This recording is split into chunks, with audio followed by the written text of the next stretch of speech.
Hello friends, ഇന്നൊരു stitching video ആണ് കേട്ടോ. ഞാൻ മുന്നേ ഒരു വെള്ള മുണ്ടിൽ ഓറഞ്ച് കളർ ഡൈ ചെയ്തെടുത്തിട്ടുണ്ടായിരുന്നു. ആ മുണ്ടിൻ്റെ സ്റ്റിച്ചിങ് വീഡിയോ ആണ് കേട്ടോ. ഞാനൊരു ആലിയ കട്ട് കുർത്തിയാണ് തയ്ക്കണത്.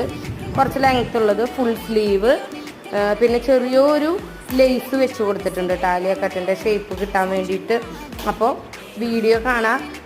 ഡ്രസ്സ് ഇഷ്ടപ്പെടുകയാണെങ്കിൽ വീഡിയോ ലൈക്ക് ചെയ്യണം, കമൻറ്റ് ചെയ്യണം, ചാനലൊന്ന് സബ്സ്ക്രൈബ് ചെയ്യാനും മറക്കരുത് കേട്ടോ.